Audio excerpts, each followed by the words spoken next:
अस्सलाम वालेकुम वरहमतुल्लाहि वबरकातुहू। मैं हूं राय अली और आप देख रहे हैं मेरे यूट्यूब चैनल पाकिस्तान मेल और फेसबुक पेज। ईरान की जंग आपने देखी है कि जंग छिड़ी हुई है और ईरान अब दावर तोड़ हमले इसराइल पर कर रहा है। और आज ईरानी वजीर खारजा ने एक प्रेस कॉन्फ्रेंस करते हुए कहा है कि अमेरिका इसमें बराबर का शरीक है और अमेरिका के बगैर इसराइल की जुर्त न थी कि वो हम पर हमला करता, ईरान पर हमला करता। और ईरान की जो एटमी प्लांट है उस पर उन्होंने हमला किया है। हम ये नहीं होने दें, ये रेड लाइन उन्होंने क्रॉस की है। अब हम उनका मुंह तोड़ जवाब देंगे। और ईरान को उन्होंने साथ ये भी कहा कि अगर ईरान को मजबूर किया गया तो बाकी ममालिक के लिए भी खतरा है, सबको ये नतायज भुगतना होंगे। ये ईरान की तरफ से अमेरिका को भी धमकी है और इसराइल को तो वो मुंह तोड़ जवाब दे रहा है, मज़ाइल पे मज़ाइल दागे जा रहा है, जैसे कि इंडिया ने किया था पाकिस्तान के साथ। और फिर पाकिस्तान ने जब जवाब दिया तो फिर वो उधर खामोशी छा गई। यही हो रहा है अब ईरान और इसराइल के दरमियान।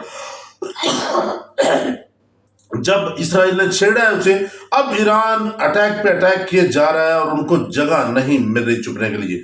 बात ही मिसाल करता चलो इंडिया की, कि इंडिया में दहशत शर्पसंद हिंदू हैं, उन्होंने रैली निकाली है इसराइल के हक में और इसराइल को कहा है कि इसराइल के साथ खड़े हैं हम। ये हम पहले भी कहते थे कि मोदी ने जो पाकिस्तान पर अटैक किया था उसमें इसराइल और बाकी ममालिक भी शामिल थे, इंडिया की इतनी जरूरत नहीं थी।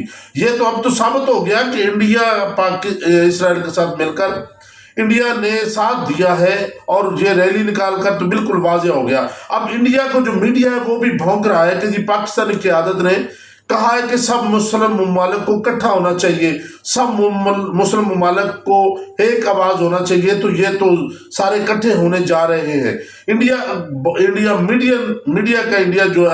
का जो मीडिया है वो इस तरह की बकवास कर रहा है। बिल्कुल दुरुस्त है, इस्लामी मुल्क है, इस्लामी मुल्कों को एक साथ इकट्ठा होना चाहिए, इसमें कोई दूसरी राय नहीं है। हमारी क़यादत ने कहा है और खुलकर कहा है। और ये भी है कि पाकिस्तान तैयार है हर तरह के लिए, जैसा कि इसराइल ने कहा था ना कि जी ये जो अटैक हो रहे हैं इसमें पाकिस्तान मुलव्वस है। पाकिस्तान अभी मुलव्वस नहीं है। मैंने कल भी ये कहा था, आज भी ये कह रहा हूँ, पाकिस्तान अभी तक मुलव्वस नहीं है। अगर आप पाकिस्तान को मजबूर करेंगे तो पाकिस्तान जब मुलव्वस होगा तो फिर आपको दिन को तारे नजर आना शुरू हो जाएंगे। फिर ये नहीं होगा कि आप कहीं किसी बंकर में छुप जाएंगे, फिर बंकर शंकर उड़ा कर रख देगा पाकिस्तान। पाकिस्तान के पास इतनी पावर है, पाकिस्तान की एयरफोर्स के पास इतनी पावर है, पाकिस्तान की फौज और पाकिस्तान के अवाम में इतना जज्बा है कि वो बहुत सारे मुल्कों के लिए टक्कर ले सके। मगर हम पुरअमन अवाम है, पुरअमन मुल्क है, अमन चाहते हैं। ईरान ने भी ये कहा है कि हम अमन चाहते हैं। अगर हमें मजबूर किया गया तो ये आलमी जंग बन जाएगी, बहुत सारे मुल्कों को नताइज भुगतना होंगे। अब बहुत सारे मुल्कों को ये खतरा तो लाहक है, बहुत सारे मुल्क सर भी जोड़ रहे हैं और कोशिश कर रहे हैं कि ये जंग किसी न किसी तरीके से रोकी जाए। अगर ये जंग नहीं रुकती तो ये समझ लीजिए कि ये आलमी जंग बन जाएगी और पूरी दुनिया के लिए ये एक बहुत बड़ा चैलेंज होगा कि बचना कैसे है। सब मुल्क अपने अपने आपको बचाने में लग जाएंगे मगर बच नहीं पाएंगे, क्योंकि ये एटमी हथियारों की जंग होगी। ये किसी के लिए भी अच्छी साबित नहीं होगी। अमन से रहना चाहिए। इसराइल तो पहले भी शरारती है, पहले भी उसने देखे ना शरारत, जंग वो जन्म से जंग का लिए वो तैयारी कर रहा है, इसलिए उसने बंकर बनाए हुए वो उसके अंदर घुस जाते हैं।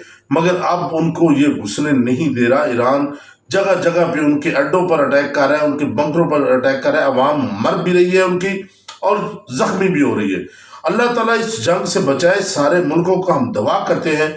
मगर मुसलमान सब एक है, एक रहेंगे, एक ही आवाज़ इनकी होगी, चाहे जो मर्जी कर ले। अल्लाह ताला हम सब का इजाज़त दीजिए। अल्लाह के बाद।